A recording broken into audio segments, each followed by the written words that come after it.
श्रीराम. श्री ब्रह्मचैतन्य महाराज गोंदवलेकर. प्रवचने 11 जून. सुखदुःख मनावर अवलंबून आहे.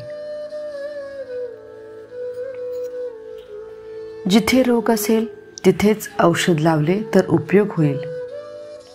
दुःखाचे मूळ कुठे आहे हे प्रथम पाहावे. प्रपंचात काही न्यूनता पडली की दुःख होते.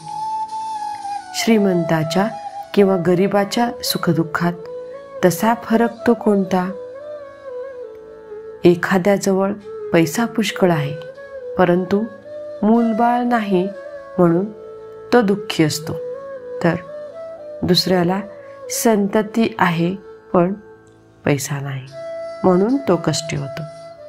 तिसऱ्याला संतती संपत्ती वगैरे सर्व आहे परंतु पोटदुखीच्या विकाराने तो बेजार आहे. एकंदरीत सुखदुःखे कोणालाही सुटली नाहीत. जितक्या गोष्टी कमी पडल्या तितक्या प्रयासाने सुद्धा आणल्या तरी पण न्यूनता काही सरत नाही. दुःखावर आपण वरवर उपाय करतो परंतु आपल्या दुःखाच्या मुळाशी आपले मनच आहे हे नाही आपल्या ध्यानात येत. खरोखर सुखदुःख हे वस्तूत नसून आपल्या मनस्थितीवरच अवलंबून आहे. वस्तू चोरीला गेली त्यावेळी झोपेत आनंदात होता, पण जागे झाल्यावर वस्तू गेल्याचे समजल्यावर दुःखी झाला. म्हणजे दुःखी होते ते मन. तेव्हा औषध द्यायचे ते मनाला द्या. संतांनी मनाला शिकवण दिली. आजवर आम्ही विषयसुख सख्या मुलाप्रमाणे भोगले आणि परमार्थ सावत्र मुलासारखा केला. सावत्र आईप्रमाणे आम्ही मनाला शिकविले. ज्याचा सहवास झाला त्याप्रमाणे मनावर परिणाम होऊ लागले.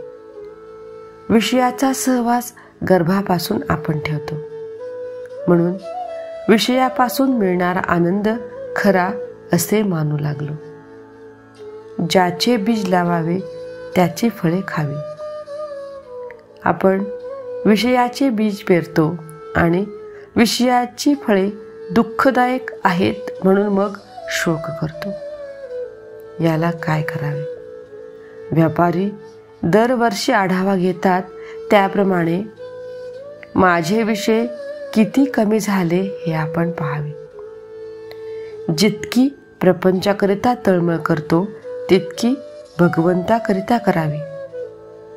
प्रपंचातल्या अनुकूल परिस्थितीपेक्षा प्रतिकूल परिस्थिती हीच परमार्थाला जास्त उपकारक आहे. परमार्थ हा परिस्थितीवर, श्रीमंती गरिबीवर, रोगी निरोगीपणावर वगैरे कशावरही अवलंबून नाही.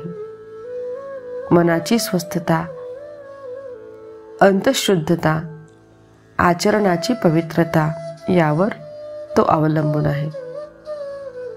प्रपंचातल्या सोयी आणि गैरसोयी या दोन्ही परमार्थाच्या आड येतात. आपण रस्त्यातून चाललो असताना एखादे अत्तराचे दुकान पाहून थांबलो काय किंवा मिरच्यांचे दुकान पाहून थांबलो काय? रस्ता चालण्याच्या दृष्टीने दोन्ही घातकच ठरतात. प्रपंच मुळात चांगलाही नाही आणि वाईटही नाही. आपण आपल्या आसक्ती त्यात कालवतो म्हणून आपल्याला तो सुखदुःख देतो. ही आसक्ती काढणे याचेच नाव परमार्थ होय. जय जय श्रीराम. महाराजांचा आजचा विचार. आपण करतो त्याच गोष्टी आसक्ती सोडून करणे याचे नाव परमार्थ. आपण करतो त्याच गोष्टी आसक्ती सोडून करणे याचे नाव परमार्थ. जय जय श्रीराम.